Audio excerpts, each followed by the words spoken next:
নমস্কার বন্ধুরা, কিচেন কামিংসের আবারও একটি নতুন এপিসোডে সবাইকে স্বাগত জানিয়ে হাজির হয়ে গেছি আবারও একটা নতুন রেসিপির সাথে। সেটা হলো মাশরুম মশলা রেসিপি। নিরামিষের দিনে এরকম একটা মাশরুমের রেসিপি থাকলে আর কিচ্ছুই লাগবে না। এটা দিয়েই এক প্লেট ভাত নিমিষে শেষ হয়ে যাবে। আশা করছি রেসিপিটি সকলের ভালো লাগবে। ভালো লাগলে একটা লাইক, কমেন্ট, শেয়ার করার অনুরোধ থাকলো। পাশে থাকা বেল আইকনটি প্রেস করে সঙ্গে থাকবে নেক্সট রেসিপি দেখার জন্য। আর ভিডিওটি স্কিপ না করে পুরোটি দেখার অনুরোধ থাকলো বন্ধুদের কাছে।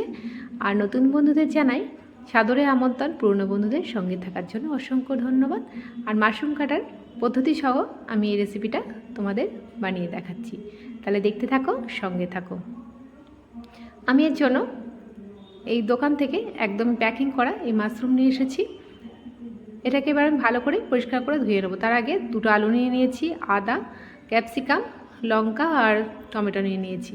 এবার আমি 3-4 বার জল পাল্টে পাল্টে মাশরুমটাকে আমি ভালো করে পরিষ্কার করে নেবো। আমি এটা কাটার পদ্ধতি সহ পুরোটাই আমি তোমাদের সাথে শেয়ার করব। খুব ভালো করে মাশরুমটাকে ভালো করে পরিষ্কার করে নিতে হবে।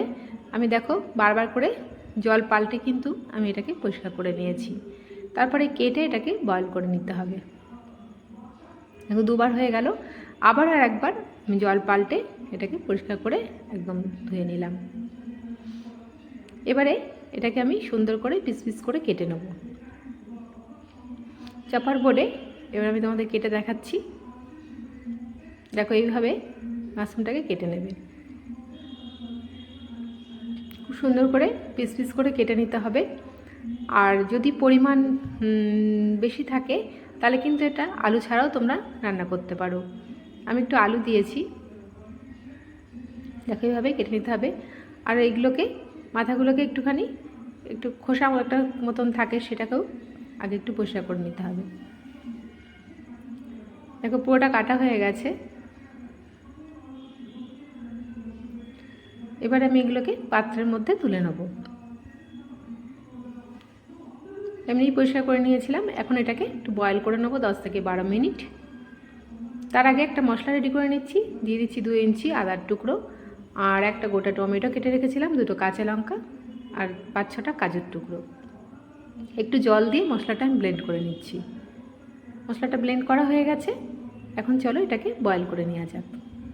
আমি ওভেনে একটা কড়াই বসিয়ে দিয়েছি। এবারে জল দিয়ে দিচ্ছি।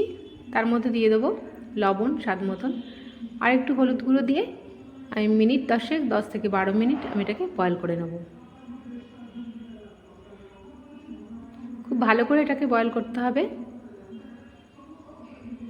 দেখো 10 মিনিট হয়ে গেছে। এখন আমি জল ঝরিয়ে মাশরুমটাকে তুলে নিচ্ছি। দেখো পুরো ফ্রেশ হয়ে গেল এটা। এবার আমি তোমাদের এটাকে রান্না করে দেখাবো। কড়াইটা পরিষ্কার করে নিয়েছি। আর এটা সর্ষের তেলে রান্না করলেই বেশি ভালো হয়। আমি এটা নিরামিষের দিনে রান্না করেছি, তোমরা চাইলে কিন্তু এটাকে পেঁয়াজ রসুন দিয়েও রান্না করতে পারো। দেখো প্রথমে ক্যাপসিকামগুলোকে আমি ভেজে আলাদা করে তুলে নেব। দিয়ে দিচ্ছি একটু স্বাদ মতন লবণ, আর সামান্য পরিমাণ মতন হলুদ গুঁড়ো দিয়ে দিচ্ছি। তারপরে একটু নেড়েচেড়ে নিয়ে একটু হালকা কালার ধরলে আমি তেল ঝরিয়ে ক্যাপসিকামটাকে আগে কিন্তু আমি ভেজে তুলে রাখবো আলাদা করে। পরে আমি এটাকে রান্নার সঙ্গে অ্যাড করব। ক্যাপসিকামটা ভাজা হয়ে গেছে। এখন আমি তেল ঝরিয়ে একটা প্লেটের মধ্যে তুলে রাখছি। আর এই তেলের মধ্যেই মাশরুমটাকেও আমি একটু ফ্রাই করে নেব। ফ্রাই করে আমি তুলে রাখবো। পরে এটাকে অ্যাড করব। সুন্দর করে মাশরুমটাকে একটু ফ্রাই করে নেব। এটা নিরামিষেই কিন্তু বেশি ভালো লাগে। একদম ঘি গরম মশলা দিয়ে দুর্দান্ত লাগে। একবার রান্না করলে বারবার কিন্তু খেতে ইচ্ছা করবে। দেখো এটাকেও আমি ফ্রাই করে তুলে রাখলাম। তারপরে এবার এই তেলের মধ্যেই আমি ফোড়নে দিয়ে দেবো। গোটা জিরে দিয়ে দেবো ফোড়নে।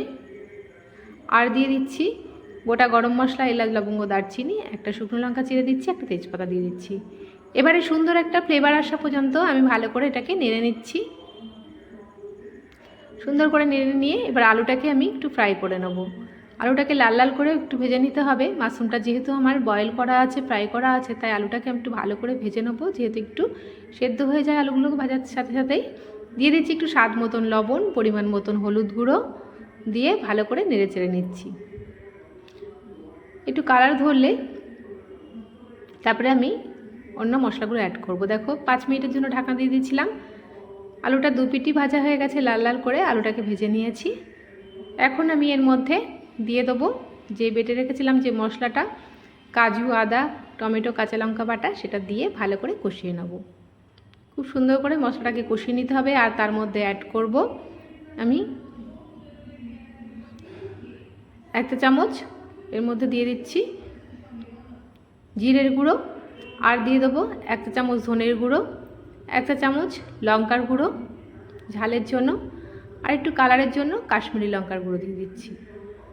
তারপরে ভালো করে এটাকে নেড়ে চেড়ে নেবো। একটু কালারের জন্য কাশ্মীরি লঙ্কার গুঁড়োটা কালারটা হলে কিন্তু খুব সুন্দর লাগে। দেখো আলুটাকে কিন্তু আমি আগেই কষিয়ে নিয়েছি, যেহেতু আমার মাশরুমটা ভাজা আছে, বয়েল করা আছে, তার জন্য আমি পরে অ্যাড করলেও আমার অসুবিধা নেই। আর যদি আমি আলু না দিই তাহলে কিন্তু মশলাটা কষিয়ে নিয়ে মাশরুমটাকে দিলেই হবে। দেখো আলুটা কিন্তু পুরোপুরি সেদ্ধ হয়ে গেছে। এখন আমি একটু ঢাকনা দিয়ে দিলাম 6-7 মিনিটের জন্য। ফিরে আসছি 6-7 মিনিট পর। দেখো মশলা থেকে পুরোপুরি তেল ছেড়ে দিয়েছে। এই পর্যায়ে এখন আমি মাশরুমটাকে অ্যাড করে দেবো।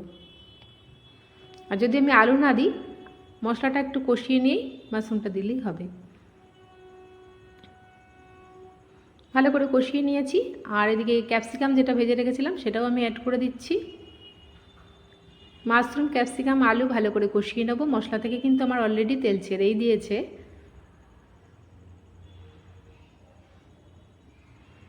এবারে আমি যে মিক্সি ধোয়া জলটা রেখে দিয়েছিলাম সেটা আমি এর মধ্যে অ্যাড করে দেবো। কালারটা কতটা সুন্দর এসেছে দেখেই বুঝতে পারছো বন্ধুরা। এরকম নিরামিষের দিনে মাশরুম কারি কিন্তু দুর্দান্ত লাগে। আর দিয়ে দিচ্ছি চেরা কাঁচা লঙ্কা 4-5টা দিয়ে এবার আমি ঢেকে দেবো। আর একটু নুনটা চেক করে নিয়ে সামান্য একটু নুন অ্যাড করে দিলাম, যেহেতু নুন আগে দেওয়া আছে। ঢাকনা দিয়ে দিলাম 10 মিনিটের জন্য। ফিরে আসছি 10 মিনিট পর। মাশরুমের কারি কিন্তু আমার অলরেডি রেডি হয়ে গেছে, দেখেই বুঝতে পারছো কতটা লোভনীয় হয়েছে। নিরামিষের দিনে তোমরা চটজলদি এই রেসিপিটি ট্রাই করতে পারো, দুর্দান্ত লাগে খেতে। ভালো করে এবার আমি একটু নেড়ে চেড়ে নিচ্ছি খুন্তি দিয়ে। এখন আমি নুন ঝাল মিষ্টি ব্যালেন্সের জন্য দিয়ে দেবো একটু চিনি, আর একটু ঘি দিয়ে দেবো। দিয়ে দিচ্ছি একটু ঘি, আর দিয়ে দেবো শাহি গরম মশলা।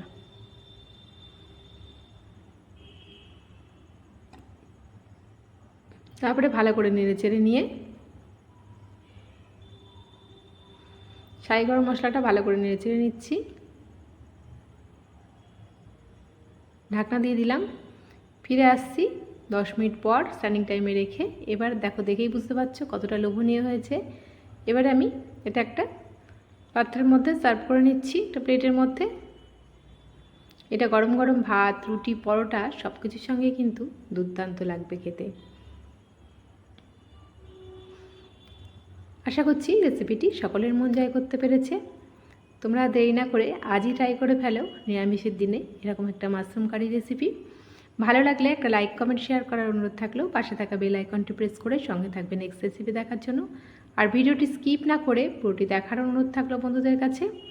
আজকের মতন এইটুকুনি, আবারও আসবো নতুন নতুন রেসিপি নিয়ে। নেক্সট রেসিপির আমন্ত্রণ জানিয়ে এখানেই বিদায় নিলাম। ভালো থাকবে, সুস্থ থাকবে, ধন্যবাদ।